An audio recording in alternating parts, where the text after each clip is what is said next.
morning, Spirit and Truth Sanctuary. Happy Tuesday morning, and welcome to the first connection service of 2021. What? We're glad you're here this morning, and we know that you're going to get happy with us and see what happens. I do have some joy this morning, and that is that today is the election runoff, which I don't have who knows who's going to win? You know, we'll see when the votes are counted. But the good news is that I will get less mailers in my mailbox. Look at here. Look at the glory of the Lord. It's the train of His glory is filling this room right now. Less commercials of people attacking each other. At this point, I would just be glad with just less commercials and less mailers. And so, look at God. This too has come to an end. This too shall pass. So we're glad you're here this morning. We know that you're ready to receive what God has for you. God, we thank you for today. We thank you for a new year.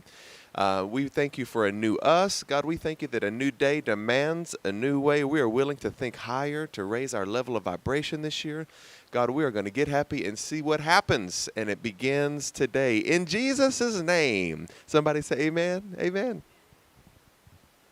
Which, by the way, I want to let you know, my brother and I have this thing about, I love everything about Britishness, British accents, and so it's interesting, buddy. I know sometimes you say in Jesus' name, kind of kidding, but do you know in Britain, that's what they say. They say in Jesus' name. Yeah, so you like it. You just don't want to admit it. Good morning. Good morning. And I tell you what about does anybody else get not only the mailers and the advertisements on television, but I somehow got on my phone number got on some list, and I get constant text about voting. And not only do I get mine, I somehow get my son's. I get neighbors. You get mine? Okay, well, it's all going to be over today, but if you haven't gone to vote, go vote. Okay, so it is a brand new year, as my brother just said, and we have a brand new morning blessing. Now, I don't know if this is going to last all year. That was my plan. If the Spirit moves on me to change it in the middle of the year or whatever, we only use it for a couple weeks, fine. But we have a brand new morning blessing this morning. So we're going to begin the morning with that. Spirit of truth, we thank you for this new day in which we are filled with gratitude. We are grateful for another day to live out our lives in freedom, in happiness, and in joy. We give thanks to you for both the tangible and the intangible daily bread that you provide for us. We live and move and have our being in the perfect, unconditional love that lives in our heart. We are grateful now for that which we have already received and are grateful in advance for more than we can ask or think coming into our lives on a daily basis. We commit ourselves today and every day this year to get happy and see what happens. In the name and nature of the Christ, amen, and so it is.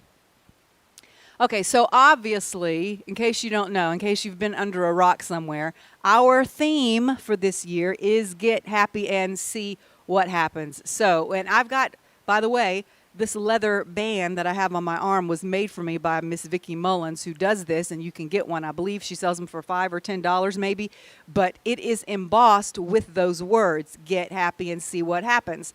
So if you want one of those, get in contact with me, or if you know Vicki, I know she's on Facebook, Vicki Mullins, hit her up and let her make you a bracelet. I wear this all the time. So I hope you're not tired already. I hope you're not going to get tired of me talking about happiness, because it's just the beginning of the year.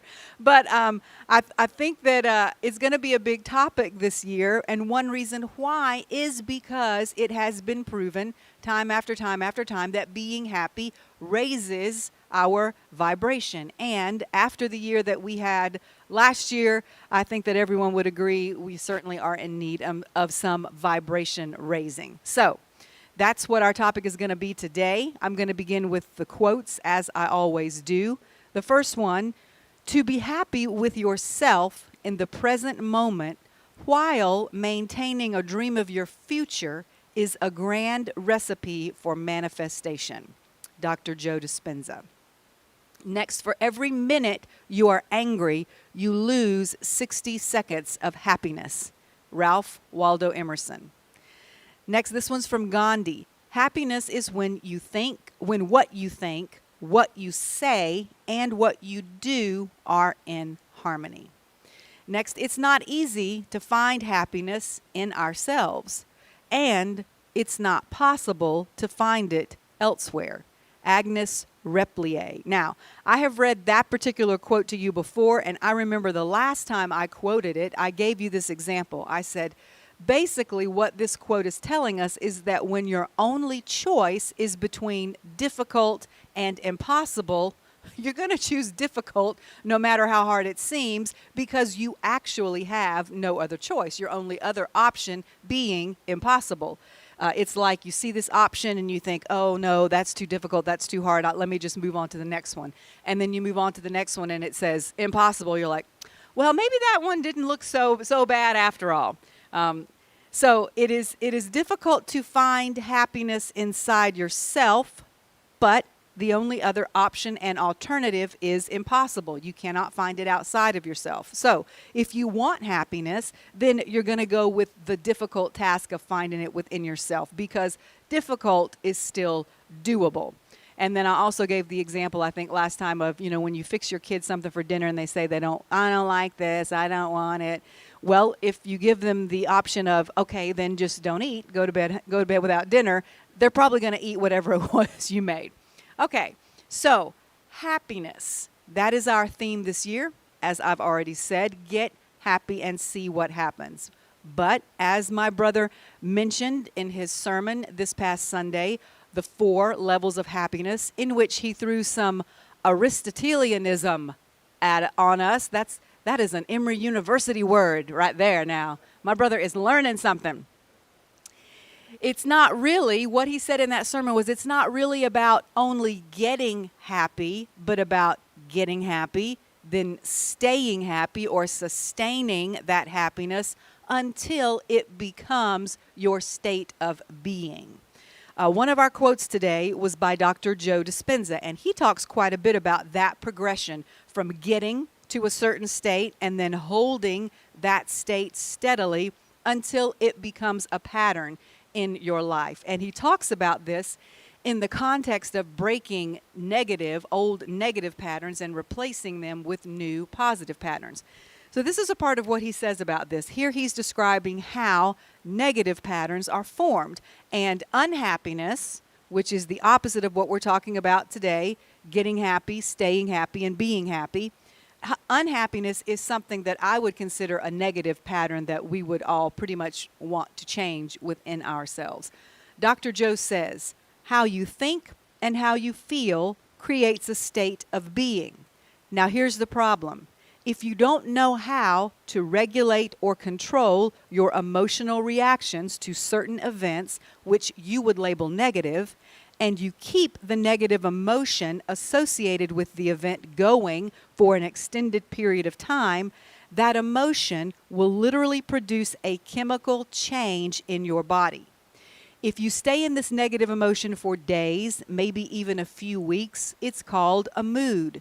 And when people ask you what's wrong, you say, I'm in a mood. Why are you in a mood? If you answer honestly, you'll say, well, this event happened in my life 5 days ago, and I'm just having one long emotional reaction to it. And the longer you're in the mood, the more people are going to ask you what's wrong, and the more you're going to have to keep retelling and reliving the story of the event. So it's already shifted from a single event to a story.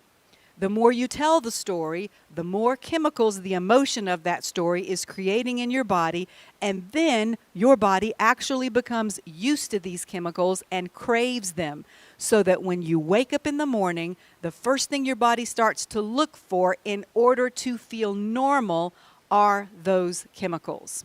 So if this goes from lasting for a few weeks to a few months, the mood becomes a temperament. And a bad mood turns into an angry temperament. And people will then ask you, why are you so angry all the time?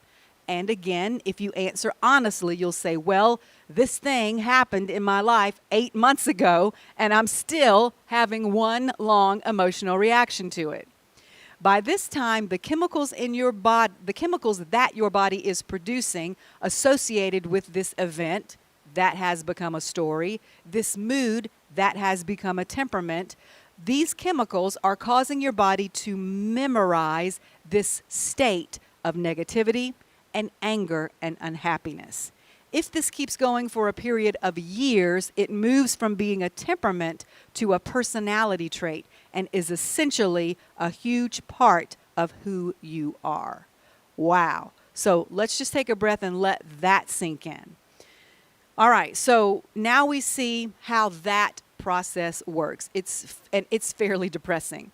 But the good thing about it is, if we know that our body and the chemicals in it that it produces can help us create negative patterns, as we've talked about before, all you have to do is reverse the process, and you can have your body help you to create positive patterns. So my title today, piggybacking off something my brother said in his message on Sunday, is Get Happy, Stay Happy, Be Happy. And this premise of Dr. Joe Dispenza's that we've just gone over is going to help us know how to do that. If retelling a negative story over and over creates a negative pattern which results in chronic unhappiness, then it's only logical to assume that replacing that story with a positive one will create a positive pattern resulting in happiness. Okay, so a while back, I did a couple of different teachings on happiness, parts of which we're going to review today, and one of them was called Practicing Happiness, which fits right in with what we're talking about today. So we're going to start with some information from that.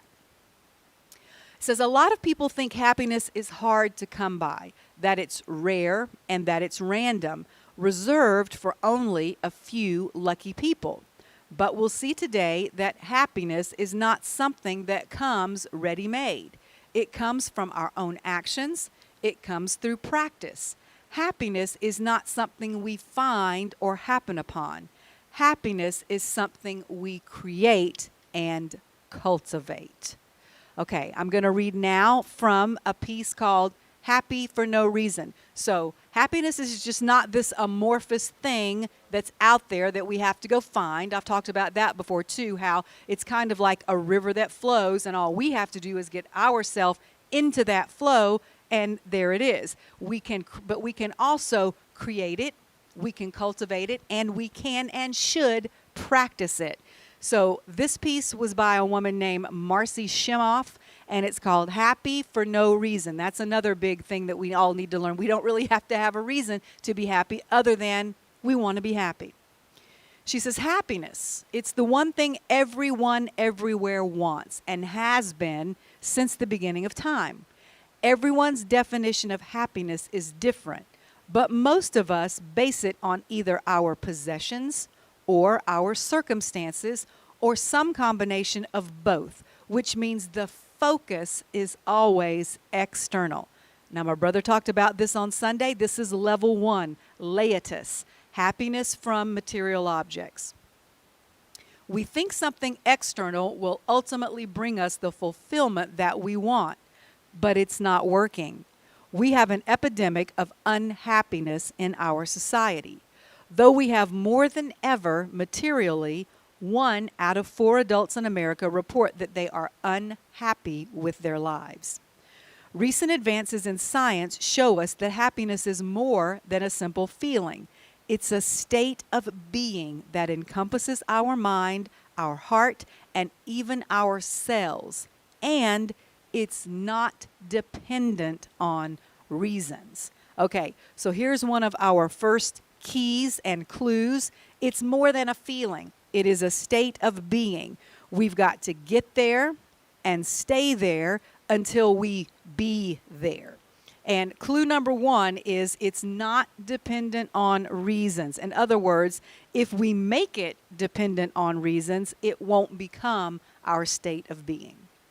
Okay, continuing. Science is actually cracking the happiness code now, and it turns out that anyone can become happier if they want to, regardless of their external circumstances. So there was some information there that we already knew, that it's not anything external that determines your happiness. Happiness is always an inside job. We've talked about that before. And we've also talked before about how our emotions affect our physical health. But what may have been new information is the fact that you don't necessarily have to have a reason to be happy, and that happiness is also a skill that can be practiced. So the first thing we're going to take a look at is this whole subject from the medical perspective, okay? The medical profession and its perspective on happiness. It says if people become unhappy and stay unhappy long enough, and if they have the time and the money to do so, they will often turn to a psychologist, a psychiatrist, or some other counselor or therapist for help.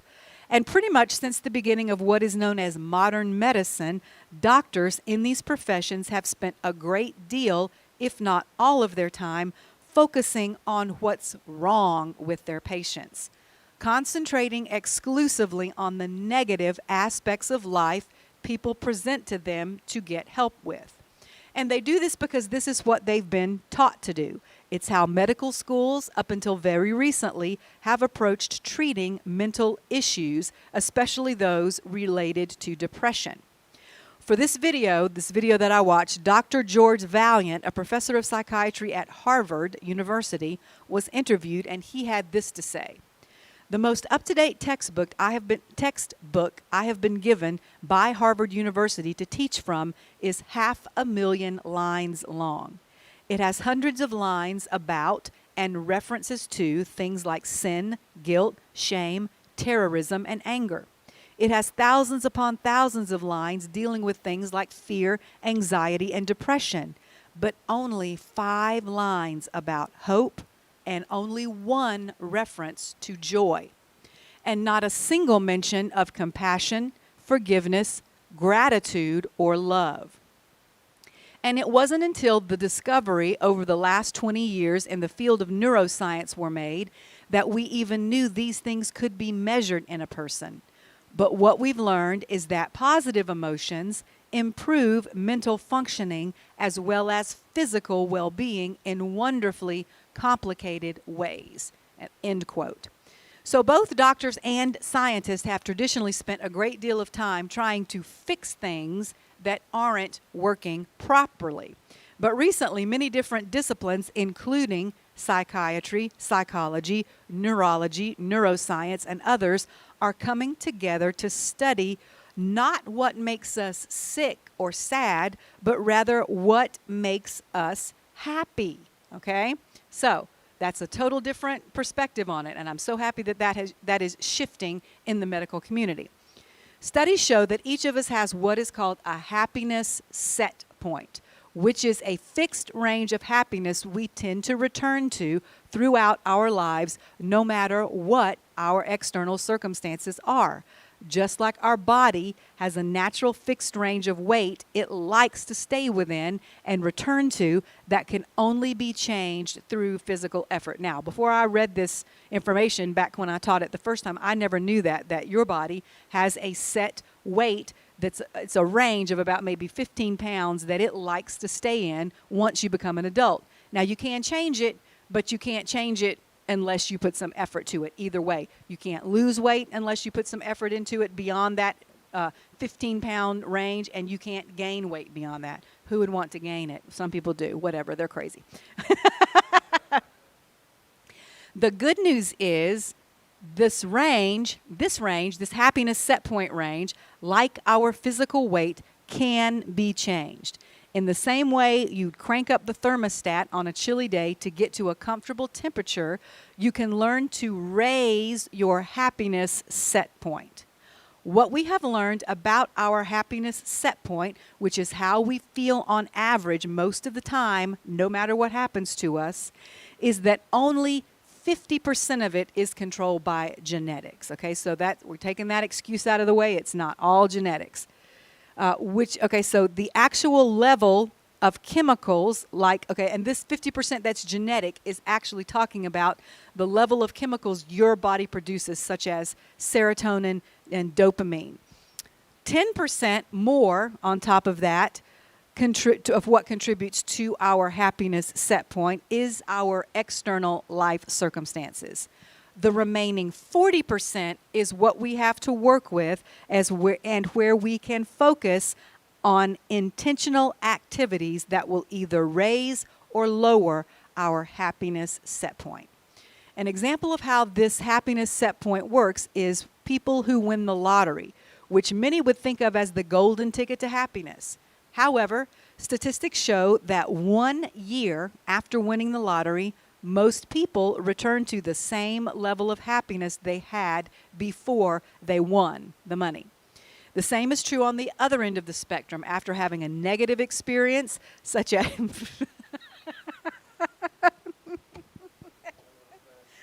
so sorry. I got to stop right here and explain to you why I'm laughing. Come up here. My clumsy brother has broken his glasses. And so he's trying to keep them on his head just through his balance. And they just fell off and clinked on the table. You know what it reminds me of? Remember that time we did that? People crackling papers when they open mints. But no, I'm thinking about that drama we did that time where everybody was supposed to come throw down their swords, but Mom had gotten like the plastic kid swords. And so it kind of was like anticlimactic because they all just like were slamming down these swords, and instead of like having this metal clash sound, it was like blink, blink, blink, and they were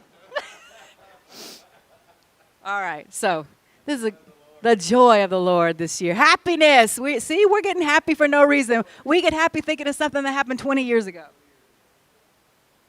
Or my brother's glasses falling off his face. Either way, same thing.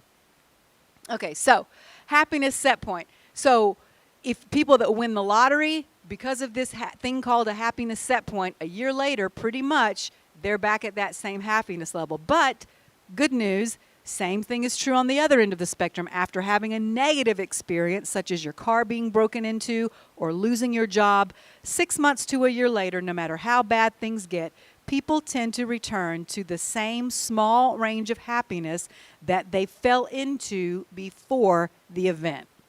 This is the zone where our happiness level naturally resides. And this zone is comprised of the 50% that's genetic, the 10% that's due to circumstances, but we still have that 40% that we can intentionally use to raise our happiness set point if we want to. Here's some more information about this from a brain specialist who was also interviewed for this video, whose name is Dr. Richard Davison. He says emotions, like happiness, should best be regarded as the product of skills that can be acquired and then trained by our brain. People have a general perception that the emotional aspects of our personality are very different from the other aspects of ourselves, like our physical skills, but they are actually very similar. Just like you can't exercise for 6 months and expect the benefits to remain for the rest of your life, you can't work on cultivating happiness for only a short period of time and expect it to make a permanent change. Both these things require consistent attention and need to become a part of your overall lifestyle. So, it is possible to change our brain, and we do this by changing our habits. Raising our happiness set point is based on changing our thoughts, habits, and behaviors, and doing this consistently. The reason it's so important that we learn to do this now, at this particular point in human evolution, is that we're still working to overcome a part of our nature that predisposes us to look for the negatives and to focus on what could potentially go wrong to bring us unhappiness. In humanity's past, this was a mechanism we developed to keep ourselves physically safe. Back when civilization was more primitive, it was important for humans to be able to very quickly assess what level of threat a new person coming into their environment or a new situation they found themselves in posed to them and to their community. The problem with this type of chronic stress in today's world is that it makes sense only if you are living in an environment where being on this level of red alert is actually a matter of life and death, a matter of your survival, and not the response to things like traffic jams. Repeated exposure to stress and the negative emotions associated with it build up in the brain, thus generating the feeling of unhappiness and negatively impacting the physical body.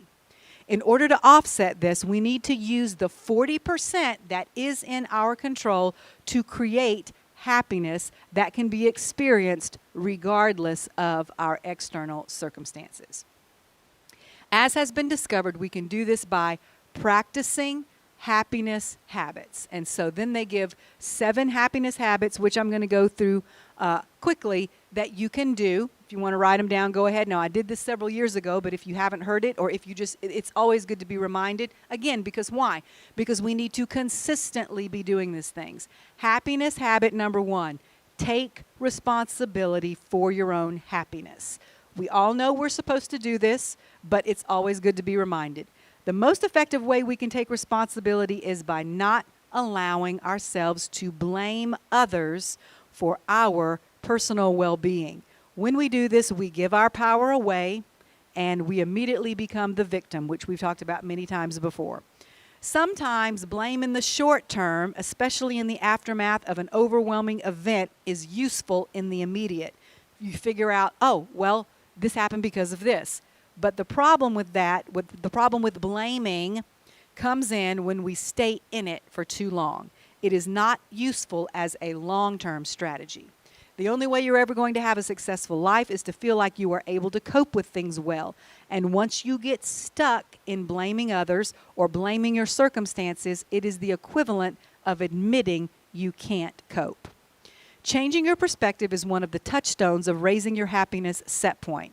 You can't always control what happens to you, but you can always take responsibility for how you respond. Even in the face of challenge, difficulty, or tragedy, it is possible to make choices that will lead you to greater levels of peace and well-being. So then it goes into this example of a woman. I'm not going to read the story word for word as I did before, but it was a story about a woman who, she was a nurse and she came home one night. And she was coming home from a long shift at the hospital and her eyes were burning, and she stopped in a drugstore and used some eye drops which had somehow been tampered with or tainted, and she went blind. She never recovered her sight. And so she said, for a while she was blaming everybody but herself, which she wasn't to blame for that. But what she discovered was, she said she started thinking about the rest of her life. She was still relatively young, and she said she thought about, if I stay in this place where I am blaming other people, what is my life going to be like 5 years from now? What's it going to be like 10 years, 30 years? And she realized, I can't keep doing this. So she decided to take an action to raise her happiness set point. She got a dog that was one of the service dogs to help her, be more independent with her life. And then she got a job with an organization that trained those dogs. And working with those dogs brought her so much happiness. And she said years later, if I had just stayed in my room continuing to blame the company, the eye drops, whatever, I would have never been able to live this life. Okay, so she took responsibility for her own happiness. That's kind of an extreme example, but just shows no matter what happens to you, it can be done. So that's happiness habit number 1, taking responsibility. So before we move on to the next habit, the video that I was watching took a little detour, so I'm going to do it as well. It says, many people get stuck in the myth of I'll be happy when, causing them to live lives of deferred happiness. This is when we think certain achievements, acquisitions, or events will make us happy at some point in the future. But research shows that we aren't really good at projecting exactly what will make us happy. One thing most people think will make them happier is to have more money. But studies have shown time and again that once our basic needs have been met, more money doesn't increase happiness, the happiness set point, by much at all. It doesn't say that it doesn't increase it. It says it just doesn't increase it by that much.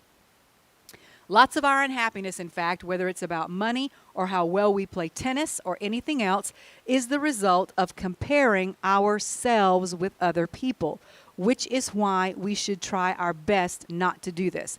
Now, if you'll remember from Sunday, that was level 2 that my brother talked about, Felix, having happiness by comparing yourself to others. That's a level you can be on. It's not going to take you to the state of being of happiness. Okay, now listen to this part. It's important. Wanting to have it all your way all the time is counterproductive to happiness. That doesn't sound right, does it? Wouldn't you be happy if you always got what you wanted? The science says no. In fact, that grasping, greedy feeling that everything's always got to be the way I want it makes it much harder to appreciate things and to honor other people. 2 things that are crucial to happiness. Needing to have everything exactly like you want it actually strangles our ability to be happy. But that's what we're told by society is going to make us happy. And it's just not true. So that ends the little detour they went on. And now we're going to move to happiness habit number 2. Practice forgiveness. Forgiveness is like spring cleaning for your heart. It gets rid of the stuck emotions and frees up energy that can now be used in the healing process. Now, we've talked about this before too. If you're using all or most of your energy having to hold those grudges in place, have you ever done this? Have you ever wanted to call somebody and then you remember, oh, I'm mad at them. Well, you forgot about it. You had to remind yourself you were mad at them, so just let it go. The practice of forgiveness allows you to make peace with your past and move on from painful situations. So happiness habit number 2, forgiveness. Happiness habit number 3, focus on gratitude. And if you'll notice in our new morning blessing, it is full of gratitude for everything because that is one of the quickest ways to raise your vibration and to get you to the state of being of happiness is gratitude. People who experience happiness for no reason don't necessarily have more in their lives to be grateful for than others. They simply focus more of their time on gratitude throughout the day. A very easy way to do this is to start keeping a gratitude journal. We've talked about that before. And another way is to consider the ratio of time of how much time in your day you spend thinking about positive things and being grateful for the things that you already have, and how much of your time you spend thinking about the things that bother you, that you don't have, that you want, that are making you unhappy. All right, so that's another way. And so the video mentioned earlier, you can start. So there's all these ways that you can do this. You can start a journal. You can write down how much time you're spending. It says as simple as writing 3 things down before you go to bed at night for what you're grateful for can make a significant difference in that happiness set point. All right. Happiness habit number 4, don't believe everything you think. What does my brother always say? You are not your thoughts. You are the being capable of thinking the thoughts. And now he's gone further into the witness that's observing. It's easy to get lost in that, but it's very simple to just remember, I am not my thoughts. I am just the being who is capable of having thoughts, of observing thoughts, and of changing thoughts. We talked earlier about our happiness set point and about how 50% of it is determined by genetics, the actual level of certain chemicals and hormones our body naturally produces that come from the DNA we got from our parents. 10% comes from life circumstances, the things that happen to us that we have no control over at times. But that 40% that we can control is largely determined by how we think. And we've got to come to the conclusion that we get to decide what we think about. Our thought life is not this random, out of control thing unless we allow it to be. What does the Bible tell us to do? Take every thought into captivity. That's not always easy to practice, but it is, like I said, it's doable. And if we've got a choice between impossible and difficult, we're going to take difficult because at least it's doable. Happiness habit number 5, practice meditation and mindfulness. Now, we've already spent a lot of time in the past talking about meditation, so I won't go into that. Everybody knows that's good for you to just shut everything out for a few minutes every day, clear your mind. So we're going to go straight to mindfulness. According to Dr. Ellen Langer, being mindful helps us to be less judgmental. She talked about a study she did with dolphin trainers to show the tremendous difference between acting in a mindful way and acting in a mindless way.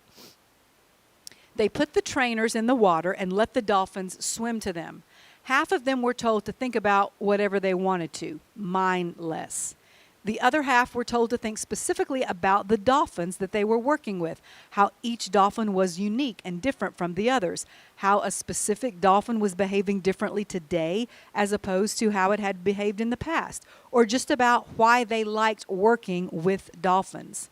What they found was that the dolphins swam faster to and stayed longer with the trainers who were exhibiting mindfulness, which means the dolphins were picking up on this. Okay, isn't that amazing? The dolphins knew which of the trainers were thinking about them and which ones were just allowing their mind to run off. Run, okay. I'm not gonna go there. That is a really long-standing inside joke. Okay. This, along with a host of other studies, show that being mindful is literally attractive to other people, or in this case, dolphins. So this affects our happiness because people respond better to us when we are being mindful. And when people respond better to us, we are happier. So that is mindfulness, which goes with meditation, happiness habit number 5. Happiness habit number 6. Live a life inspired by purpose. Richard Nelson Bowles says that your mission in life is where your deep gladness and the world's deep hunger meet, which means if you can find the area where people are hungry for what you want to give, what you love to give, you have found your purpose. And when you are there doing whatever it is, everything else in your life seems to fall into place. The universe starts to cooperate with you. I think the perfect example of this is my mother, okay? My mother absolutely loves to play the piano, but not just play the piano, to play the piano in front of an audience, okay? So, but what is she doing? She's finding that place where what she loves to do meets a need for other people. Other people want to listen to her because she's really, really, really good. So everybody in the room is happy when she's doing what she loves to do, and it's meeting a need in them. So what she needs to do to increase her happiness set point is to put herself in that position as often as she possibly can, which she does. So anyway, we all need to find that. What is it we love to do? What is it we love to give? Okay, find the people who need that and then go do that. That's going to make you happier. That's going to make them happier. And it's just this wonderful cycle of raising of the vibration. Okay, happiness habit number 7, finally. Cultivate nourishing relationships. Having good relationships is one of the strongest predictors of happiness. There was a study done that included research on a tribe in Africa that had no access to television, no internet, not even any electricity. Their homes were actually made from animal dung and mud.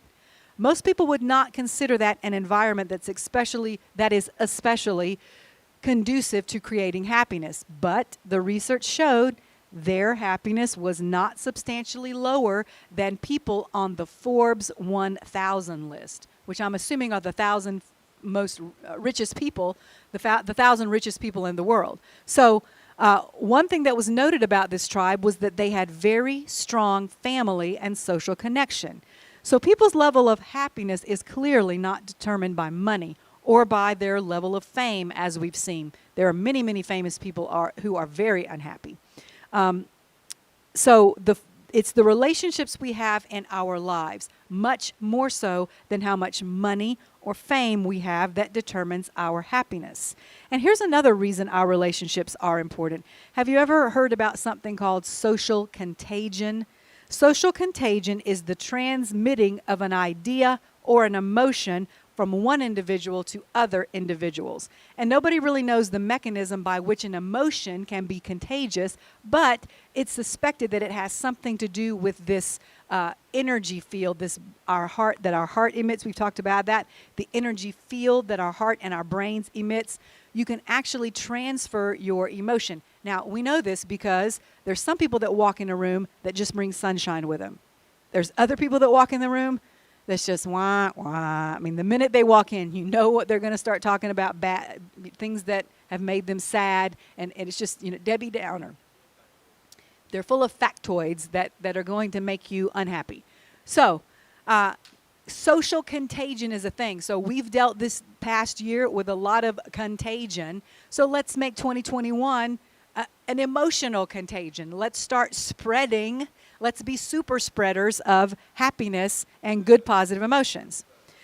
The more strongly you feel something and the more consistently you hold a certain feeling, the more likely it is that you'll pass that feeling on to those around you. For this reason, it's important to surround yourself with people who are generally happy and who support your happiness. It's been said that we become the average of the 5 people we associate with the most. So, it is important to pay attention to how nourishing the relationships that surround you are. All right, so those are the 7 happiness habits. Quick review. Habit 1, take responsibility for your own happiness. This is the starting point and how we avoid victimhood. Habit number 2, practice forgiveness.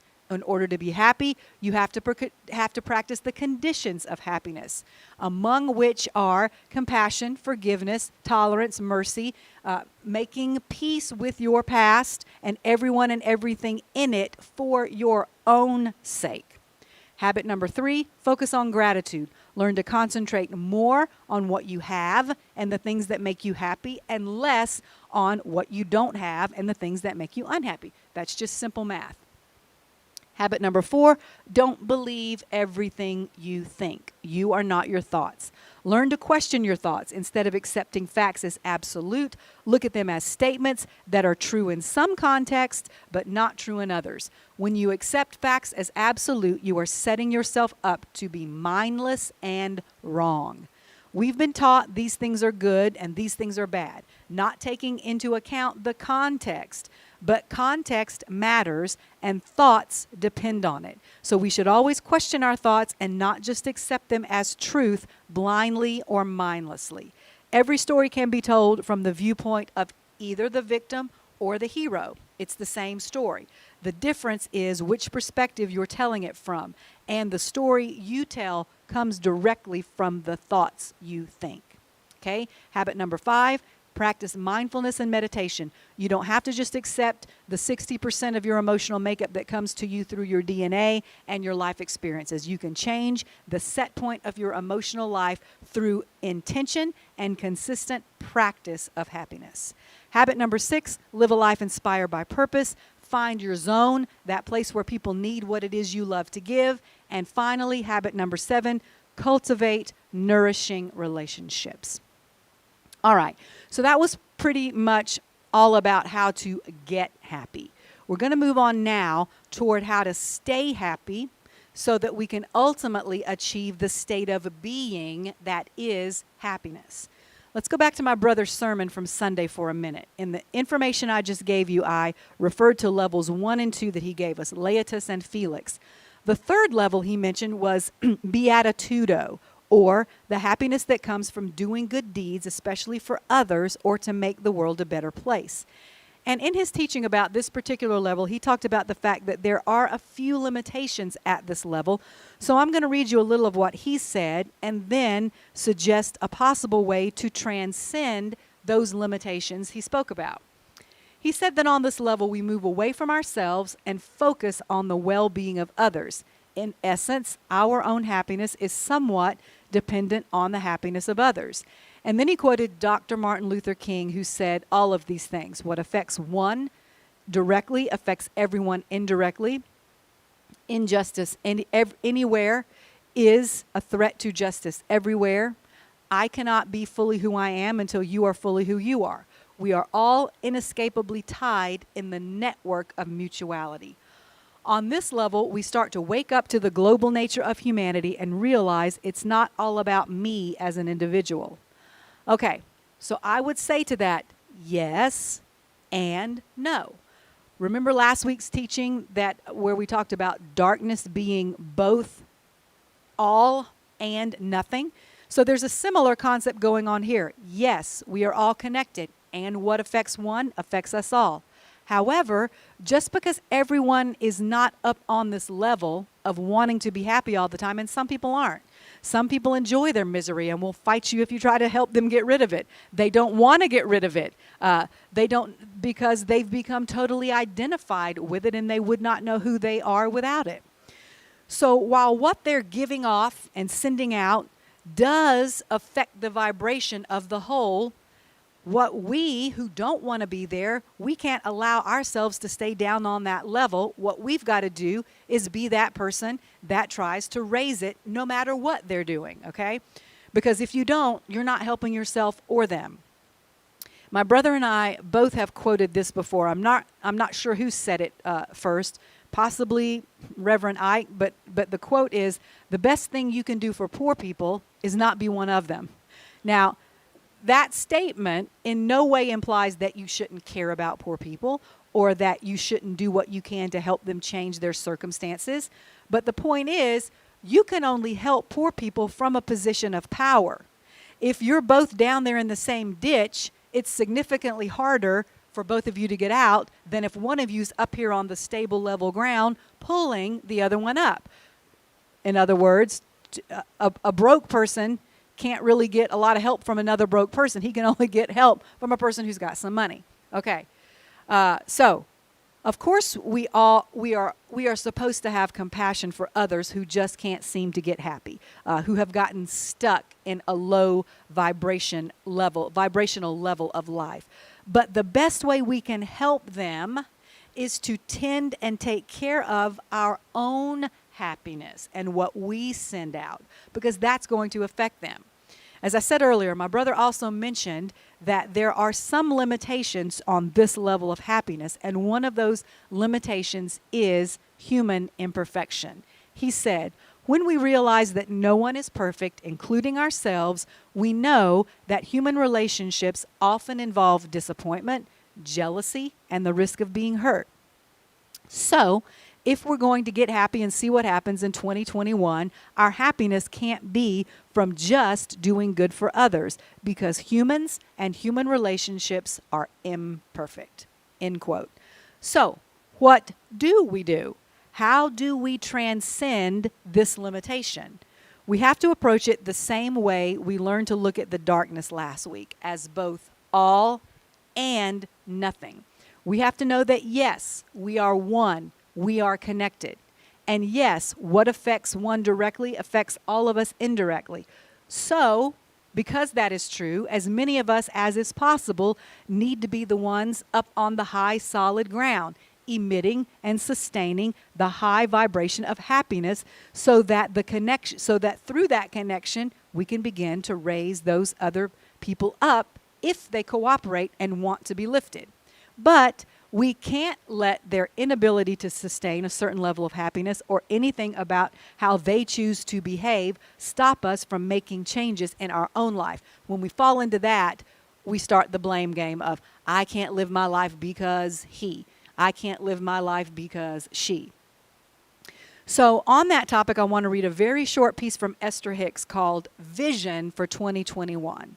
She said, if you can accept that your personal alignment is not contingent upon anyone else figuring anything out, and you deal with your personal alignment alone, then one by one, more and more of you will return to who you really are, and you can begin to live as you have intended. As a collective, we knew that this moment would come, that a tipping point would be reached when more of us would understand who we really are and why we are really here. We knew a time would come when we would realize that no one else needs to stop doing something that they're doing in order for us to be joyful, because our joy is not dependent upon the change in behavior of anyone else. Okay, so on level 3, yes, we do good for others and we derive joy and happiness from that, but their response to what we do for them or their own personal level of happiness can't be what determines our happiness completely. This is where we have to do good for its own sake. where we have to do the right thing simply because it's the right thing and know that no matter how or even if it's received by them is not the issue. Okay? That is not the source of our happiness. Our happiness is in the doing and in the giving without making it dependent on any expectation of reward or response from them. Now, when we get there, when we get to that level, that's when we start moving into level 4 happiness or sublime beatitudo. Is that how you say? Okay. Which, he said on Sunday, is a mystery. When something is described is a mystery, it means we don't know exactly, at least on the human level or logically, how it works. Another word or concept that fits this definition would be the word miracle. And I think we can all agree that the world in its current state is in need of just that, a miracle. We're talking today about getting happy, staying happy, and being happy, which is the ultimate goal. But let's back up just a minute and remember that the first and all-important step to being happy is getting there in the first place. And sometimes, in order to get somewhere, you have to know where it is you're starting from. So, to end today, I'm going to read a piece from Marianne Williamson, who wrote the book A Return to Love, which is a beautiful distillation of the core principles of the much longer book, A Course in Miracles. So stay with me through the first part of it, because I know I've been talking about the importance of getting, staying, and being happy and focusing on happiness, and that's what we need to do in 2021. And the beginning of this piece is it could sound a little depressing and the opposite of happy, but it serves to give us a starting place. It talks about where we are, how we got here, but then it moves into how we can create the atmosphere where miracles are possible. It talks about getting to a place where things are working on a higher order. That mysterious level of happiness known as sublime beatitudo. I don't know why I'm stumbling over that word, beatitudo. So, to get to that level, we got to start where we are and move that way. The name of this is Forgiving and Releasing 2020. She said, our country, and in fact the whole world, is going through a great reckoning. Humanity gets back what we put out, and we have put out lovelessness. Our economic system has not been based on love. Our treatment of the earth has not been based on love and reverence. Our treatment of each other and of countries we consider our enemies has all become a dog-eat-dog atmosphere. Rugged individualism has become unrestrained narcissism.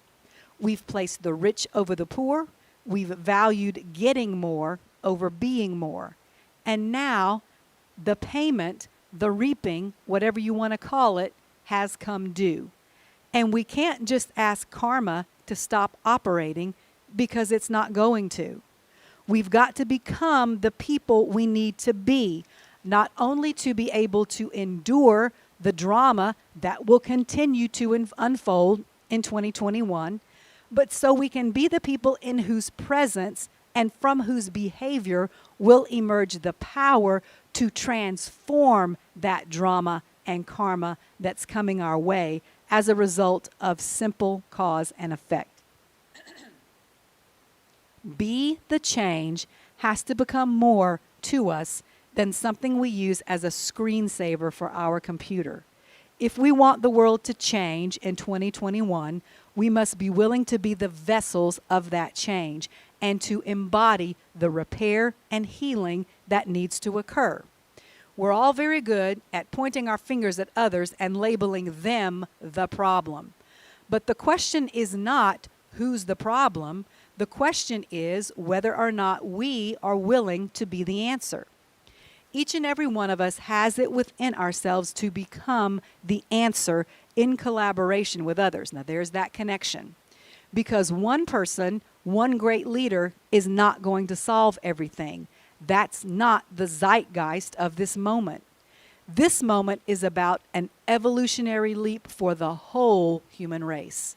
If we all rise up and become the best person we're capable of being, the highest version of ourself, and many others do too, we will together become this field of possibility that will serve the same purpose as the course corrector on a GPS. You know, she's talking about when you go the wrong way, when you don't follow your GPS, how it'll tell you how to correct your course.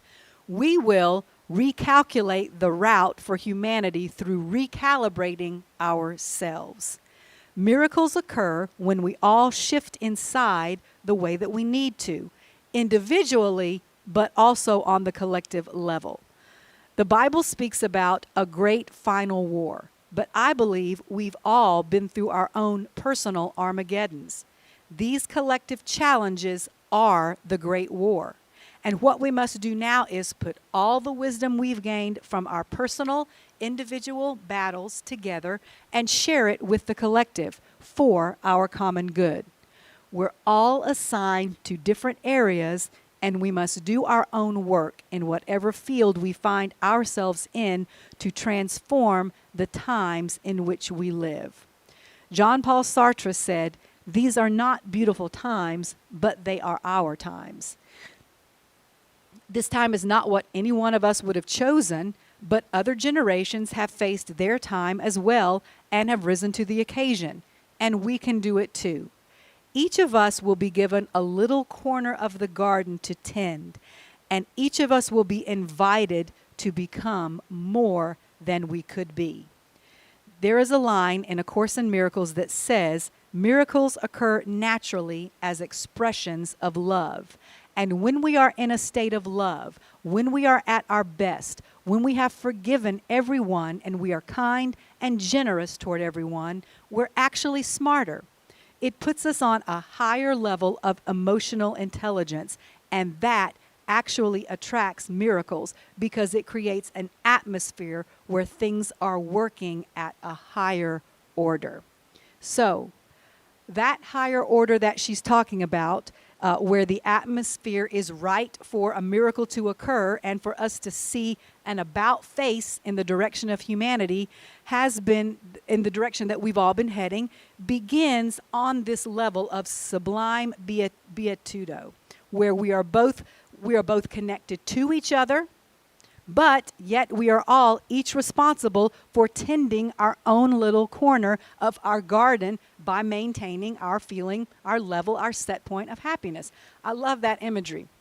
We're all tending. You can't change the whole world, and that's not, no, what she's saying is there's not going to be this one savior figure like Jesus or like a president or whoever else that's going to come fix it all for us. No, we're each assigned a little patch of our garden, and that's what we have to tend. But the mystery is, in tending our own little patch of the garden, it affects everybody else's garden, because our happiness, what do we do when we tend a garden? It goes down into the soil.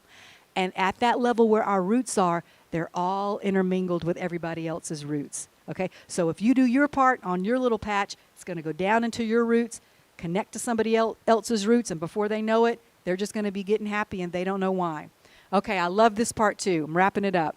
Where each of us will be invited to become more than we thought we could be. Where happiness is our state of being. So, let's become more than we think we can be in 2021. Sound good to you? It does to me. Amen.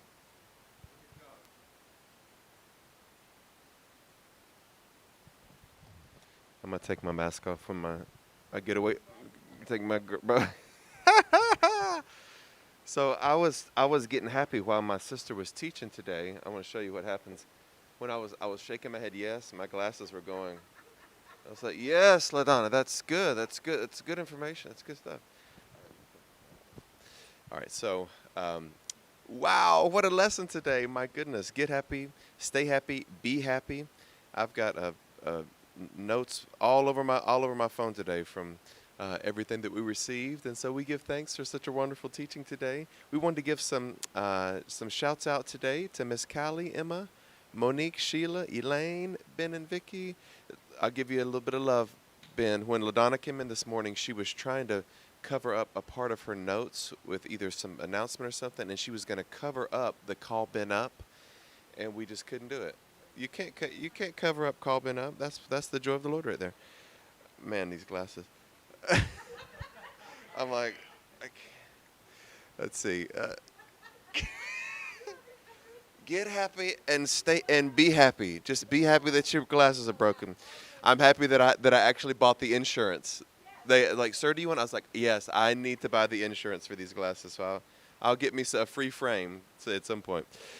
Miss Doreen, Megan, Antion, Rosaline, Pastor Don, Sheila, Bobby, Lenora, Alita, Annette, Leslie, Pastor Gloria and Howard, Leslie, Pastor Fred and Mary, Sherby, Richard, Pastor Cassius, Lee Einstein. Did you know Einstein was on this morning? Look at that. Look at Lee Einstein, Carol Porter, and Carla Smith. Thank you so much for joining us today. We know it's going to be a great year. It's not when, it is now. It's already a great year. It's a great day. It's a great moment. Just a couple of reminders. Tomorrow night, we continue our series on the power of now. If I have new glasses, if I don't, doesn't matter. We're going to get happy and see what happens. Sunday morning is, I'm going to get me a shoestring and tie it around to me. Sunday morning is going to be a little bit of a different day. We will have last names A through D and invited to attend. Again, that's an invitation, not a commandment. And we'd love for you to attend we know that the virus is very high right now. And so if you don't feel comfortable, stay home and watch virtually. It's just an invitation. We'd love for you to come if you want to come, if you feel safe to come. But also A through D and Q through Z. We canceled Q through Z's day at Spirit and Truth, and so we wanted to make sure that everybody was getting an equal opportunity. So we have plenty of space. Trust me, I think maybe our largest crowd since we've been coming back in person has probably been about 30 or 40 people, something like that, in a 600-seat building. So we've got plenty of room to space out, even with A through D and Q through Z. So know that you will certainly have enough space. And so we look forward to seeing you then. Until then, go in peace, get happy, and see what happens.